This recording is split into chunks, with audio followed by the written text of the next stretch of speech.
I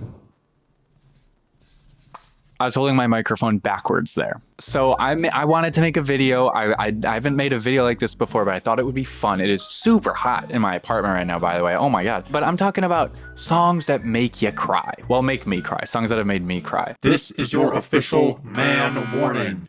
If you are a big, strong man, you're not gonna like this one. I talk about how I feel in it. Oh, gross. Music gets me. I cry all the time to like random songs that you might be like, but Jake, why are those making you cry? And the answer is, I don't know, man. But that's what we're here to talk about today. I'm just here to get it off my chest. I'm here to tell you guys about, maybe give some recommendations. Maybe you're looking to get in the feels a little bit. Basically, all I'm doing is telling you about some songs that have made me cry. And we're gonna give them a scale rating, like a Likert scale from 1 to 5, where a 1 is, got a little misty. Maybe a tear, maybe a single tear. And a 5 is like full on like sob mode. The first song comes from the classic collective Boy Genius from their first album, or I don't know if it was an album or EP or album. I don't know the terminology. It's weird. But it was from their self-titled project. Gonna use that because it's kind of a catch-all. It's a great project, but the song that gets me the most, this is a song that just showed up in my shuffle randomly, in like 2018 or something. Me and My Dog. Wow. I love how it builds. I love how it kind of starts off very quiet and a little reserved. But then as it gets up, it builds and builds and builds, and more vocals come in. It's this whole beautiful thing. I could do just fine throughout the whole song until the end. The like last leg of it is what gets me when it really ramps up. The thing that gets me most is a specific line that Phoebe Bridgers says. She says, "I wish I was on a spaceship, just me and my dog and an impossible view." And that line, I don't know what it is, but every time I'll just be like chilling. I'll just be hanging out. That song will come on. I'll be like, oh, I like this song. This is a good song.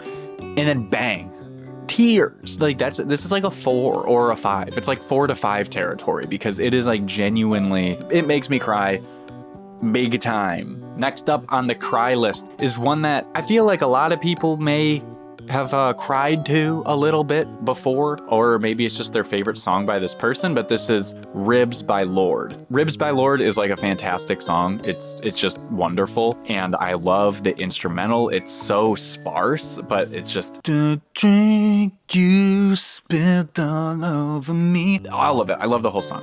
But what gets me is the bridge. I think it's the bridge or the refrain. I don't know the terms. Again, I don't know these things. But it was a part in the song where she's like, I want it back, and I'm like, that part's great. That part is getting me a little like, okay, makes me a little sad. But the part that gets me a lot is the part where she's talking about like, you're the only friend I need, sharing beds like little kids, we'll laugh until our ribs get sore. That part gets me so often, but it's a great song, and I would probably give it like a 3 because I've cried to it, but also just like jamming out to it. Next song is one that probably doesn't make people cry all that often. This one is probably my favorite song of all time, actually. This is Congratulations by MGMT. I love this song so much. I love the instrumental. I love the descending bass line that goes on throughout it. I love the little like the little tinkly like things. I like the vocals, but I haven't cried to this song too often. Sometimes it like brings a tear to my eye because it's just really pretty and it's well produced. It is so hot in here, and I'm wearing long pants and a long sleeve, but I can't have the air on. It's gonna screw with the audio. But anyway, just a great song and one of my favorites, and I love it. And it's probably a 2. It's probably 2. And on the cry scale, it's like a 10 for me overall, but it's probably like a 2 on the cry scale. I've cried to it, but it's not like a serious like tear jerker. This next one was hard for me to choose because I could have picked like a number from this artist specifically, but I didn't want to do that, at least not right now. It's from an artist you might know, you might not know. But this is Quedeca. He was an internet rapper, a YouTube rap guy for like a long time. And then he transitioned into like ethereal, textured folktronica is what the kids are calling it, I think. And I really enjoy the album that he made, I Didn't Mean to Haunt You, back in 2022. It's like one of my favorite albums in general. It's fantastic, and I could pick like 5 songs off of it that make me cry. Picking Up Hands, Born Yesterday, The Memories We Lost in Translation, Fractions of Infinity. All of those. There's another one too that I'm forgetting. But the one I want to talk about today is The Memories We Lost in Translation, which is really just an interlude after Born Yesterday, which a lot of folks would say is like his best song, and it's very emotional and evocative. But The Memories We Lost in Translation is really interesting, and it's the one that makes me cry the most out of all of those songs, even though it doesn't actually have any like actual lyrics. Barely, there's a few, but it's pretty sparse. It's mostly just instrumental, it's mostly texture, but it's so ethereal and it's so sad, especially just given the context of the album. The whole album is sung from the perspective of someone who has passed. But this one in particular, it's like just so many haunting instrumental pieces, but there's these vocal snippets in there of what sound like kids playing and laughing and like going like, woo, yeah. It strikes me like right in the heart, and I go, ugh, because this is coming from the perspective of someone who has died. It sounds like he's watching VHS footage of like him growing up, and that just makes me sad. I don't know. Maybe it also makes me nostalgic for being a kid, but it is so well done, and I'll give it a 3. I'll give it a 3 on this scale.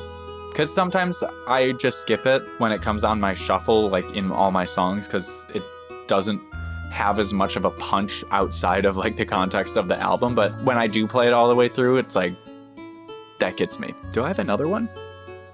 I think I have another one. I do. Hey, editor here. I actually had another song, but my camera stopped recording because it ran out of space, and I didn't realize it until just now.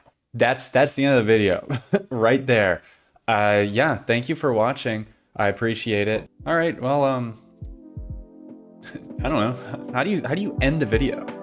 I don't know what to do. How do you do this? Dog Days on Twitch TV. This guy's a great streamer. I can't believe it.